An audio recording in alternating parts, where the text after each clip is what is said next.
just dropped stitches. Let me grab them. Oops, oops, oops.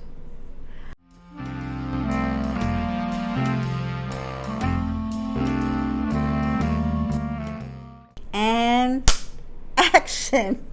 Welcome back to Show and Tell. I'm Billie.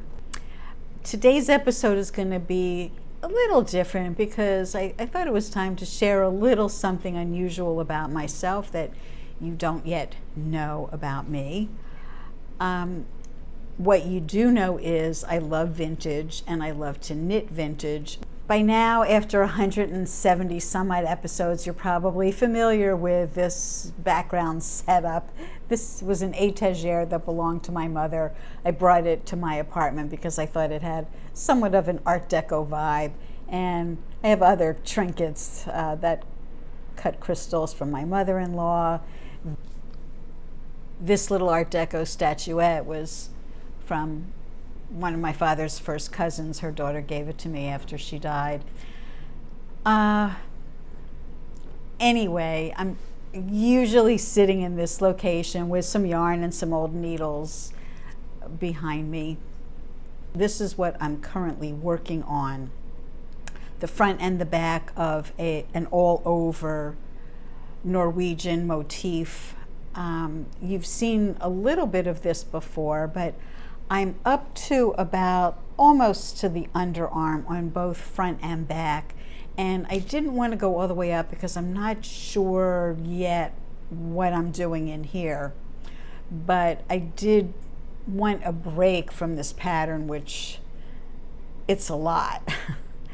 I don't know how many rows there are. It's about, I think, a 12-row repeat. And then the next 12 rows are the same, but shifted over one unit.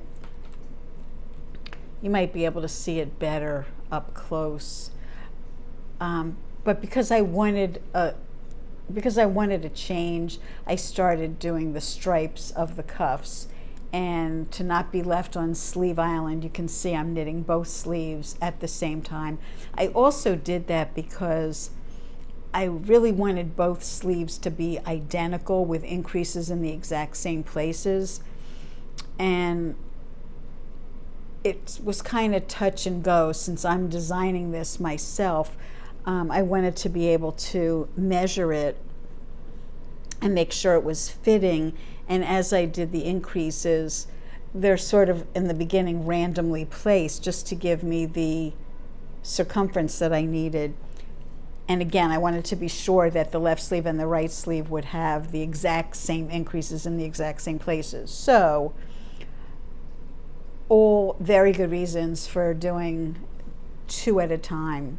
At this point, I'm pretty darn familiar with the motif that I created the chart for based on a sweater that I saw a picture of. It's not a pattern that's on Ravelry that I know of. If you've seen something like this, contact me, let me know in the comments area.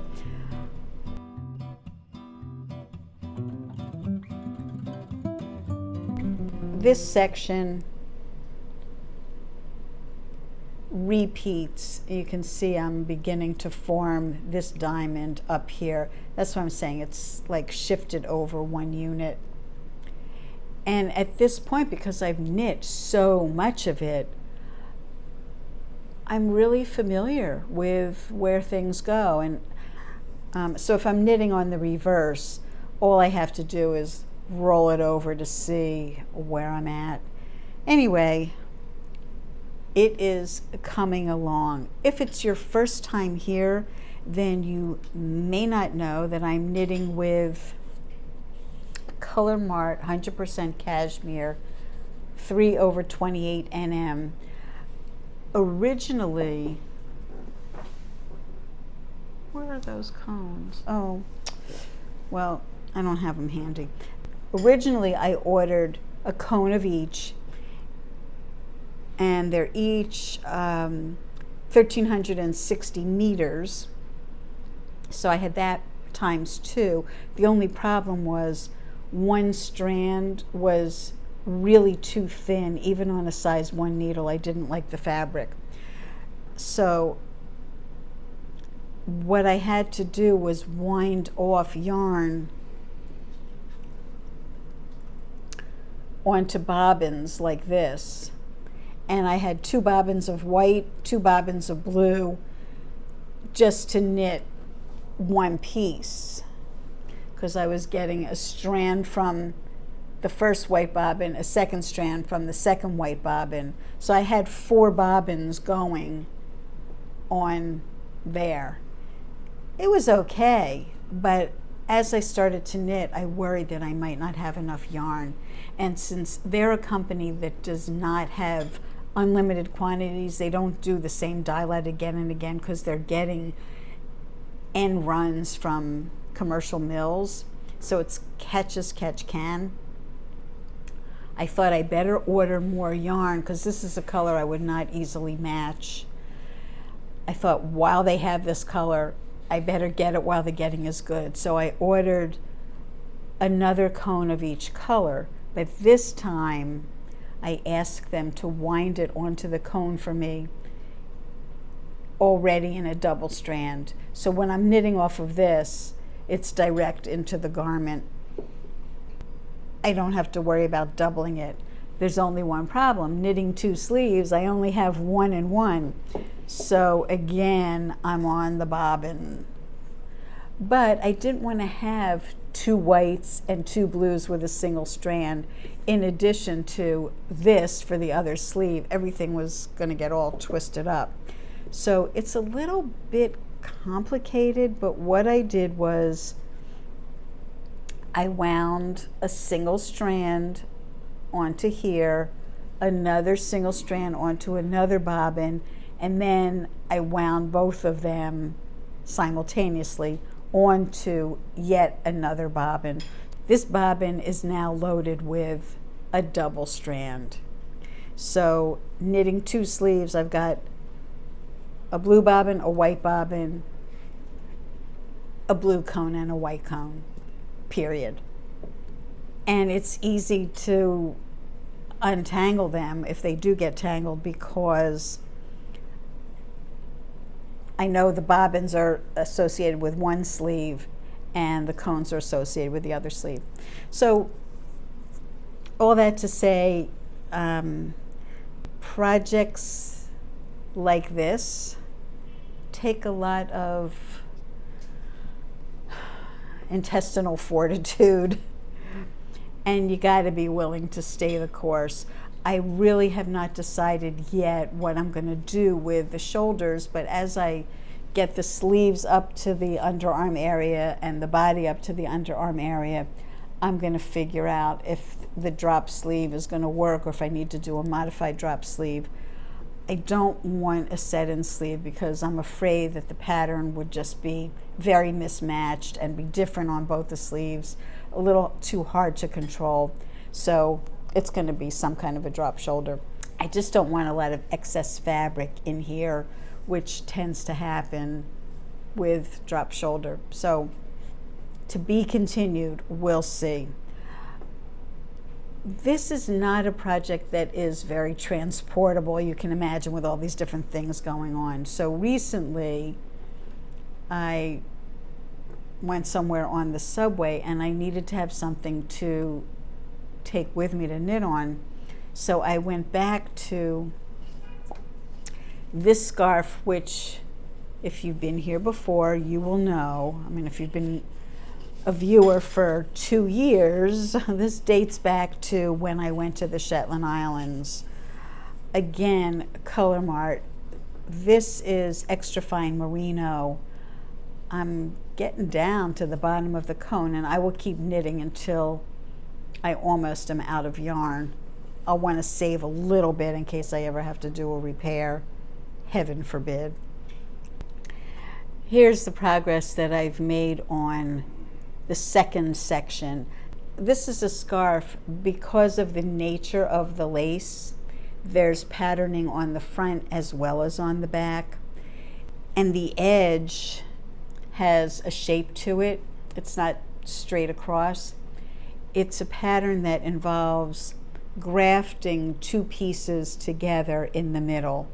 so that both ends will have this crenellated kind of motif. I keep this knotted up just to minimize the volume, but this is part one,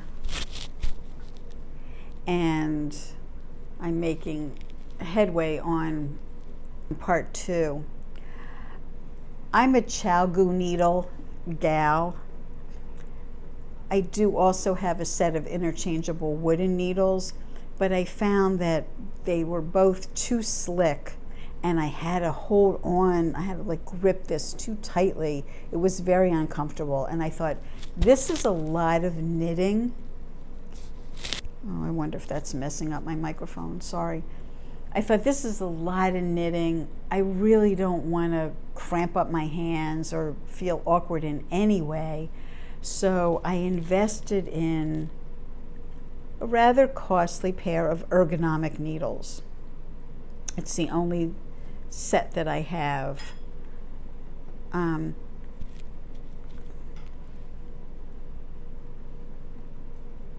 They're circular. The cord is kind of clear. They're made by a company called Indian Lakes. I found them at Rhinebeck a couple of years ago. And the shape of the needle is not, it's not a cylindrical shape. It's not rounded. I don't know if you'll be able to see it, but it's a hexagon shape. So there's flat edge, flat edge, flat edge, flat edge. It makes it kind of comfortable to hold, but I think mainly it's the surface of this. It's wooden, it's a hardwood, but it's not highly polished. So it grips the yarn quite a bit more than a really slick, highly polished wooden needle. That combined with the shape, and also that these needles, they swivel. I think you can see that. It all adds to the comfort of knitting with ease. So I thought I would just show you, since I have made a little bit more progress on this.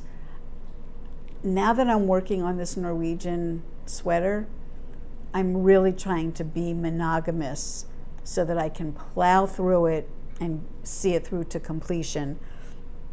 I promised Harriet in my knitting group that I would really try and stay the course, because she happens to know that I have more than a couple of whips languishing in a tub inside of a closet. Anyway, one day this will be finished, and I can't wait to share that with you. As I mentioned, I am into vintage knitting, but every so often I do veer off course and knit some things that are popular, like the ranunculus.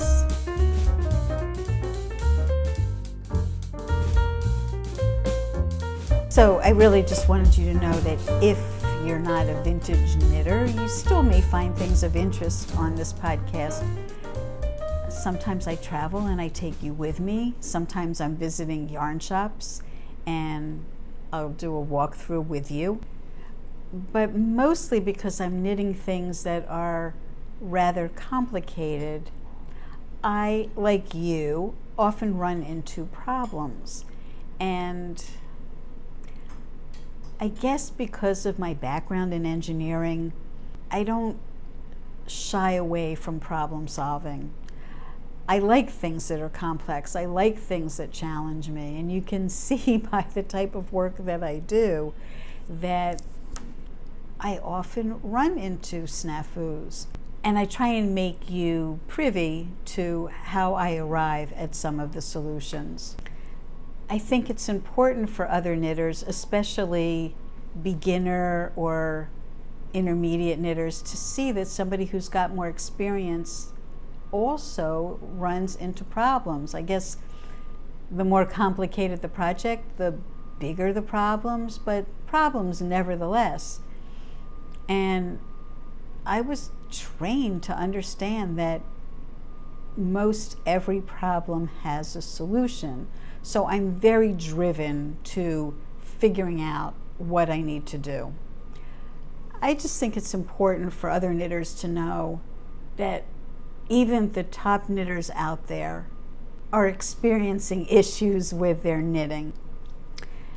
And I hope this gives you the confidence to stay the course with your own knitting and to maybe flex your knitting muscles and step out of your comfort zone and try things that are above where you think you can go. I remember when my son was young, reading a book by a man named Jim Trelease, who was a knitting authority and had done a lot of research into helping children learn to read. And one of the things that he talked about was, which was a revelation to me, was that children can understand things that are read to them at a higher reading level than when they're reading on their own. I imagine that the same thing is true with knitting, that if you try and knit at a level higher than what you think you're capable of, you may rise to the challenge. How do experienced knitters become experienced? They do it. They do it a lot, and they try and do things that continue to push the envelope. And I have found with my own knitting that I do try and do that. When I look at a pattern to knit, I want something that is going to be different from what I've done before. So you see I'm doing color work, I'm also doing lace, I have done cables. There are things I haven't done that maybe someday I will do, but even within my sort of vintage niche, there are plenty of challenges. So I encourage you to embrace the challenge and tell me about in the comments what you're working on and what you're aspiring to work on, and then maybe other people will encourage you to keep trying. That's how you grow. That's how you get better. Do things that are a little bit of a challenge for you, and really, you know, it's not rocket science, guys. I always use the cooking analogy. I don't really cook. I live in a small apartment. My kitchen is diminutive, and it's not something that I really, really enjoy. However, in my past, I have tried to make various recipes, and it's been decades now, but I did make souffles once upon a time. My dad's wife used to love making a Grand Marnier souffle. I never made that because I didn't want the alcohol, but there's nothing so magical about any recipe that's a well-written recipe, as long as you follow the steps. If it tells you to measure something or weigh something, or use one egg and separate it and beat the egg whites separately from the egg yolks, beat the whites till they're stiff, as long as you do all of the things that the recipe tells you to do in the sequence that it tells you to do it, with the measurements that it lays out for you, and you use the proper temperature, and you cook for the specified time, I would say there's a really strong chance that you are going to get exactly what the author of that recipe intended. I bet a lot of you are unafraid to make a complicated recipe. I find knitting to be the same thing. If you follow the instructions to the letter, you're going to get the desired result, unless the pattern is poorly written. Now, once upon a time, I did a knit along on this channel with a group of other knitters, where the vintage pattern specifically said that this pattern was guaranteed to give you the results that you expected if you followed it accordingly. And I thought, that's a really bold statement to make. But then I realized, it was from the 1940s. The women who were knitting back then, who were having a pattern published, must have been, I think it's safe to say, it would be a given that that person would be a very experienced knitter and a trusted source if it was published by a yarn company. I mean, they had to know that that woman had turned out excellent product and was accomplished at translating it to a written format. A lot of vintage patterns don't have charts, so everything is written out, knit 5 of this color, knit 2 of that color. Or, if it's a lace pattern, knit 3, 1 yarn over, purl 2, whatever it might be. Knit through the back loop, purl through the back loop. Like this. It's not just straight knits and purls. Anyway, if you follow the pattern, it should give you what you're looking for. The problem with vintage patterns is they're generally only written in one size, and it's often not your size. So that's where I come in, and that's where I try and, redo, well, how is it supposed to really fit? What's my gauge? It's not their gauge. I'm not using the yarn that they use because that yarn is no longer available, etc., etc. That becomes more interesting for me because now there's a little bit of extra work, but the work is worth it. If you want this, there's work involved. If you want that, there's work involved. But okay, I'm no longer interested in knitting something that's just a lot of stockinette. It just doesn't float my boat. Something that you don't know about me, although you might have gathered by now, is that I'm not risk averse. I am a risk taker. So I'm going to share a personal story with you. I'm not only a risk taker in terms of my knitting, but I also like to gamble. So let me digress here, get off of knitting for a little bit, and tell you a personal story. Because probably you're sitting and knitting while you're listening to me yap on anyway, so I hope this will be something fun and interesting for you to listen to. I had just turned 20, and I was going to be making a cross-country trip with a college pal of mine. We were both going to the same school on the West Coast. We're both starting out from the East Coast and heading out to graduate school. I owned a car at that time. Most of my life I haven't owned a car because I'm a big city person, and anyway, at that time I did own a car, and Jay was an Eagle Scout. He had air mattresses, sleeping bags, a tent, Coleman stove, all the camping equipment. And we both had the interest in driving across the country and stopping at national parks and other points of interest.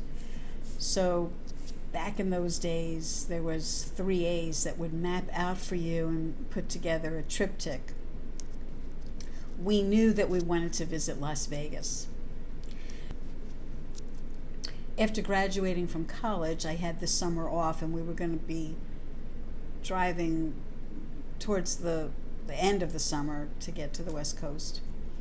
Before we embarked on our trip, my mother and I drove down to Chevy Chase, Maryland to visit cousins of hers. And when Cousin Joe heard that I was going to be stopping in Las Vegas, he was like, well, you need to learn how to shoot craps, cousin, because you'll have a really good time. There won't be too many women at the crap table, and you'll be a young, attractive woman. You'll get so much attention. People will help you. It'll be really fun. You can maybe win some money. Cousin Joe had a book This is my copy of it, the new complete Hoyle revised.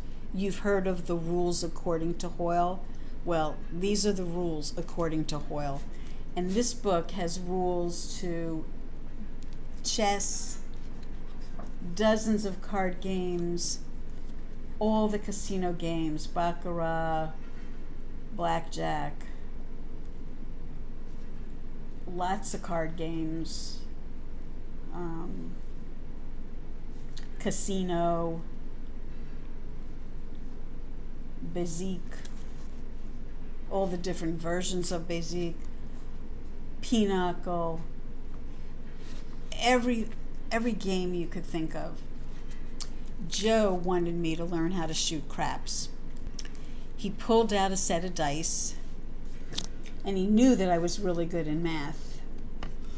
He explained to me, which I guess I never really thought about it before. He started by explaining to me the probabilities of different numbers coming up on a roll of the dice. And he did it in this way. He drew a grid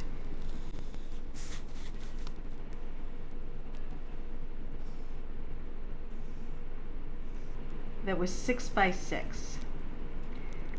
And he put numbers. Each roll of the dice, well, each die, if you rolled it individually, would turn up a 1, a 2, a 3, a 4, a 5, or a 6. And he did the same thing going down. 1, 2, 3, 4, 5, 6. If you're rolling both dice, these are all the possible combinations. There are 36 possible combinations. You could have a 1 on one die and a 1 on the second die, or a 2 on the second die, or a 3 on the second die. And the combination of those he put into each box. So if you rolled a 1 on each, you would have a combination of 2. If you rolled a 1 and a 2, you would have a 3. A 1 and a 3, you would get 4, and so on down the line. Likewise, if you had a 2 and a 1, that would be 3. A 2 and a 2 would be 4. 2 and a 3, 5. 4 and 2, 6. 5 and 2, 7. 6 and 2, 8. You can do this exercise on your own. I'll skip to the chase. What happens is, along this diagonal, the total was always a 7. Whoops. That's not, this one's the 7. 6 and 2, this is an 8. 6 and 6 is 12. So if you filled in all the numbers, you would see that the only way to make a combination of 2 is to roll a 1 and a 1. You must have a 1 on each die. The only way to roll a 12 is just one way. You must have a 6 and a 6, both dice. There's 2 ways to make a 3. There's 3 ways to make a 4. 4 ways to make a 5. 5 ways to make a 6. But there's 6 ways to make a 7. So that means if you randomly toss 2 dice, the probability of it being a combination of 7 is higher than any other combination. The chance of it being a 2 is only 1 out of all 36. Very hard to roll what they call in craps snake eyes. I forget what they call 12. boxcar, I don't know, railroad tracks or something. So you get the picture. It can be very mathematical, and it's important to know these probabilities when you're at the crap table, because the way bets are paid off depends on how difficult they are to make. In other words, is the probability of making it very small, there's a bigger reward for that. So even though when you see a casino in a movie, it usually looks like it's a seedy place, unless of course it's a James Bond film, then it's very elegant. Despite that, I found the mathematics of it to be fascinating, and it became my favorite game. I know how to play blackjack. I know how to play most of the other casino games, but the best odds in the house are at the crap table. So, being this mathematical person, why would I want to play roulette, which doesn't pay as well, if I could play craps? Anyway, the point of my telling you all of this is so that maybe you too would be willing to take a chance, roll the dice, and try and knit something that's above your current pay grade. Try it. You might like it, and then you'll be thanking me. You have nothing to lose and everything to gain. After a certain time in your life, maybe when you retire, a lot of people find it hard to continue to learn. Knitting is a wonderful opportunity to hone your learning skills because there's so much to learn. I think it would be safe to say that you could probably never learn it all because there's always new techniques being discovered, like the sockmatician. I mean, he doesn't just do brioche, he does like 3-color brioche. He's taken brioche to a new level. You might remember that I interviewed a woman named Kelly, the one who gave me that pink tumbler that I'm storing vintage knitting needles in. She was doing that knit by numbers scheme, which is patented. That's a whole other thing that one could veer off and learn a new method. There's so much, so much. And even though it's all based on pretty much knit and purl, there's also knit 2 together, purl through the back loop, pass slip stitch over, how you manage your yarn. Like I just described to you how I loaded stuff onto the bobbins. There's always something coming up if you challenge yourself. What about steeking? Harmonious color choices. How to pick colors that are going to look good if you're doing a 9-color Fair Isle, for example. Knitting using the magic loop. Knitting with sequins. Did you catch my tutorial on that? I'll put a link up here so you can go take a look at that. And I could go on and on. So all this to say, I encourage you to keep experimenting with your knitting, and you too will become an experienced knitter. I think I've chewed your ear enough for today. I'll see you next time. Stay cool, everybody, and dry. Some of you are underwater, it seems. I hope everybody's safe, though. Bye now.